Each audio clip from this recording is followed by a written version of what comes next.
Hello everyone, today I am going to explain about the nationalism in Europe.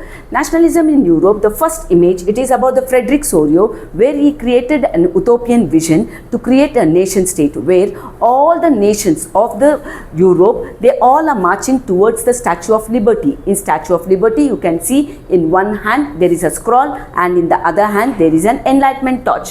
From on top, from the clouds, you can see the Christ and the angels are blessing all the countries to get independence there. On the floor, you can see that the crowns are fallen. That symbolizes that the monarchy is ending. That's what Frederick Sorio wanted. So, hope you have understood the Frederick Sorio's image. Now, we are going to see in France how the revolution took place. In 9th standard, you have learned that how French Revolution took place. Here we are going to see the Napoleon Bonaparte and the war, that is the Waterloo War which he fought. So in the Waterloo War, he was defeated and a treaty was signed according to the Treaty of Vienna. He was defeated and the four superpowers asked him to sign the treaty. The main aim of the Treaty of Vienna, the four superpowers, that is Austria, Britain, Russia and Prussia, they all made Napoleon Bonaparte to sign the Treaty of Vienna, according to which the Bourbon dynasty, they wanted to restore back in France. Not only in France, in almost all the countries, they wanted to restore back only the aristocrat countries there. And almost all the countries surrounded France and Italy, and whichever country was occupied by Napoleon Bonaparte, it was been occupied by all the four superpowers there. So we know the Treaty of Vienna was signed by Napoleon Bonaparte and the four superpowers. Next, we are coming to the main important topic, that is the age of revolution from 1830 to 1848. Which are the incidents which took place in 1830 to 1848? It is the July Revolution, hunger, hardship, which happened in Europe, France as well as in Germany, Greek War of Independence, then Romanticism, Poland, Frankfurt Parliament. These are the different incidents which took place from 1830 to 1848. Now we will see what is July Revolution. July Revolution took place in France. Because of July Revolution, Belgium got separated from the Kingdom of Netherlands.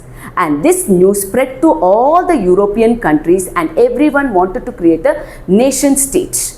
So, Metternich said that when France sneezes, the rest of Europe will catch cold. That means whatever happens in France, it will spread, the news will spread. This happened in July Revolution. Next, we are going to see hunger, hardship and popular revolt. Where it happened? It happened in Europe as well as especially in France and Germany. Most of the people were hungry and they were finding for hardship. Why? Population was increasing. As the population was increasing, revolt took place in Paris. And in Silesian, the Silesian weavers were completely against the contractor workers. There was a complete fight between the contractor workers and the weavers there. In that, the weavers, workers, everyone came and asked for the justice to the aristocrat, but he did not do anything. Instead, in Paris, what happened? Louis Philippe, he fled from the country and he escaped. And next we are coming to the Greek War of Independence. Greek was under the Ottoman Empire. As it was under the Ottoman Empire was dominating their religion in Greece. As Greek is called the cradles of civilization, all the European countries came to help Greece. There was a poet by name Lord Byron who collected the funds to help Greece to get independence. At last, Greece got independence in 1832 according to the Treaty of Constantinople. Next, we have the next incident, that is Romanticism. For the board expected, 1 mark question you will get, children. What do you mean by Romanticism? Romanticism means cultural movement. This you should understand. Rome is known for its culture, folklore, everything. So almost all the countries, they thought that they were influenced by Rome. Yes, we also should have the culture like Rome and to create a nation state like Rome. Next, we have another country, that is Poland. Poland was under Russia. In Poland, which language is spoken? In Poland, it is a Polish language which is spoken. But as Russia was dominating in Poland, they did not allow the Poland people to speak Polish language. So what the Poland people did? Poland people, they started speaking the Polish language in church. So they started fighting against Russia. At last, Poland got created its own nation state. Now we are coming to the Frankfurt Parliament. Where is Frankfurt? Frankfurt is in Germany. As Germany was under the Prussia and German wanted to create a nation state, the middle class people, that is liberal revolutionaries, were completely against the conservatives. So there was a big fight between the liberal revolutionaries and the conservatives. The conservative of Prussia took help from the other conservatives of Europe and crushed the liberal revolutionaries. All the liberal revolutionaries, they wanted to draft a constitution, so they all had marched towards the Frankfurt, that's a parliament, to draft a constitution, but they were crushed because of the conservative regime. And this was a failure. That shows that the fallen Germany. So hope you have understood what all took place between 1830 to 1848, children. Next, we are going to see the next incident, that is the unification of Italy. Italy is a part of Europe, and the Italy was divided into 7 regions. So here we can see that Italy is divided into 7 regions. The northern part of Italy was under Austria, the southern part of Italy was under the Spanish, and the center part of Italy was under the Pope. And there were 3 main revolutionaries, that is Mazzini, Garibaldi and Count Cavour. All these 3 revolutionaries, they wanted to unify Italy. They did their best. So there was a king by name King Victor Emmanuel II, who was ruling Sardinia Piedmont. So he wanted to unify Italy. So in that, the first founder, that is the Mazzini, he was in the Carbonari secret society. He started his own secret society called Young Italy and Young Europe. He inspired the other revolutionaries like Count Cavour and Garibaldi.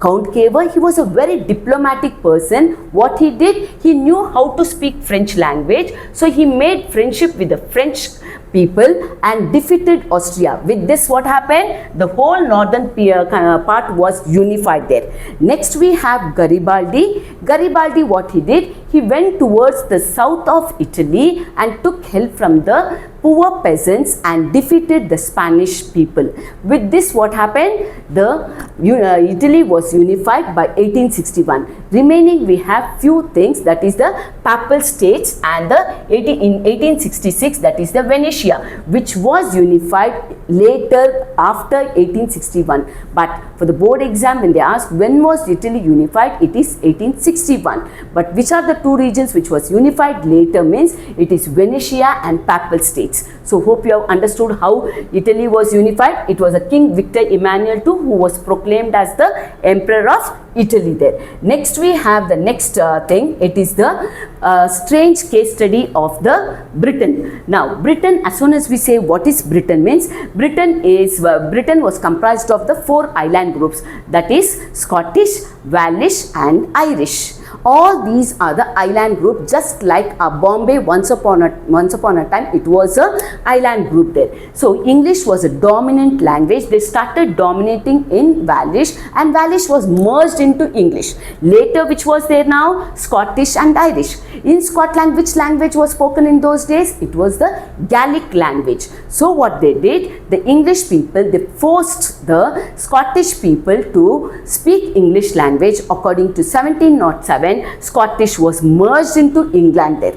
With that, as soon as it was merged, it was called United Kingdom. When Scotland got merged into England, it was called United Kingdom. Later, what happened?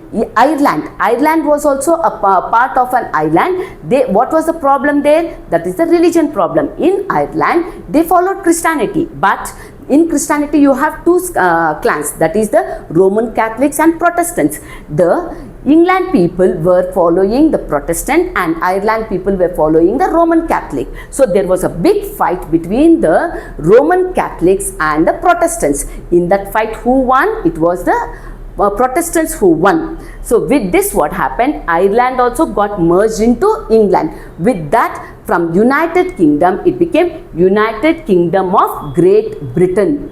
With this, new symbols came. What are the symbols which came in Great Britain? Language. English language became the dominant language. A new flag came. What is the flag name? That is Union Jack. Next flag, the national anthem came. What is the name of the national anthem? It is God Save Our Noble King. Like this way, the allegory, everything came into this one, Great Britain. Now we have learnt about unification of Italy, Great Britain we learnt. Now we will see German unification. Already we learnt that Frankfurt Parliament was failure, right? So whenever you are learning for exam, don't mix Italy and Germany together, children. Now, rise of German Empire. How did it come there? Germany was having its own, so many problems was there. Prussia was controlling Germany there. So there was a king by name. Who was the king who was ruling Prussia at that time? It was in 1848, 1871. It was the person, it was the King Kaiser William. He was ruling. So what happened at that time? He wanted to unify Germany, but Germany was surrounded by 3 countries. Which are the countries? Austria, Denmark and France. All these countries were surrounding Germany. He wanted to drive all these foreign countries. So what he did? He took the help of whom he took? Ottoman Bismarck. This is Kaiser William in this picture. So he took the help of Ottoman Bismarck. Ottoman Bismarck followed a method to fight against all these 3 countries. Which is that method? Blood and iron method.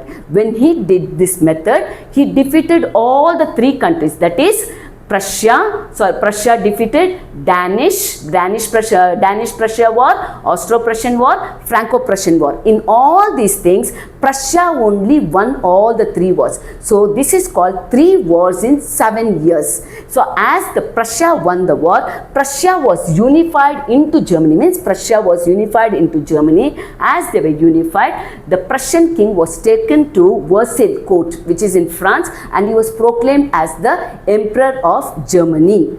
So next we are coming to the strange story of Balkans. So here we are going to see the strange story of Balkans there. Now you hope most of you wouldn't have heard about the Balkans. Balkan is a part of Europe. So there are many regions in Balkans. Like in India we have nearly many regions. Like that way many regions were there in Balkans, like Greece, Romania, Bulgaria, Croatia, all these regions. The people who were living in Balkans, that is the inhabitants of Balkans, were called Slavs. So as Balkan was under the Ottoman Empire, they were dominating, the Ottoman Empire was dominating the Balkans, but Ottoman Empire was coming down after the Greek War of Independence. When it came down, all these regions were fighting among themselves for what? For power and positions. When they were fighting, the 4 superpowers entered Balkans and they wanted to occupy Balkan regions for trade, in the name of trade. So as they occupied, there was a fight between the 4 superpowers and the regions. This gave rise to the World War I. So Balkan is responsible for the First World War. It is a board expected question, children. So last part we have seen how each nation was fighting to create a nation state there. This is the last part, that is visualizing nation. How can we visualize nation? Even for India, how can we visualize nation? Bharat Mata is a visualizing nation. So here we have an image. This is the France image. This is Christiana Mariana. This is the allegory of France. Not only this, the many symbols of France are the red Firigan crab, the tricolor, the national anthem, that is the Marseillaise, Jacobin Club. All these are the famous symbols of the France. Now we are coming to the Germany. These are the board expected question. Germany, what is the allegory of Germany? Germania is the allegory of Germany. She is wearing the oak leaves there. What does it symbol there? Oak leaves symbolize what? It symbolizes heroism. And she is having a sword in her hand. What does the sword symbolize there? I am ready to fight there. So each thing symbolize one or the other thing, which is very, very important. With this, we have created a nation state, that is nationalism in Europe. Hope you have understood the points, children. Very, very important points.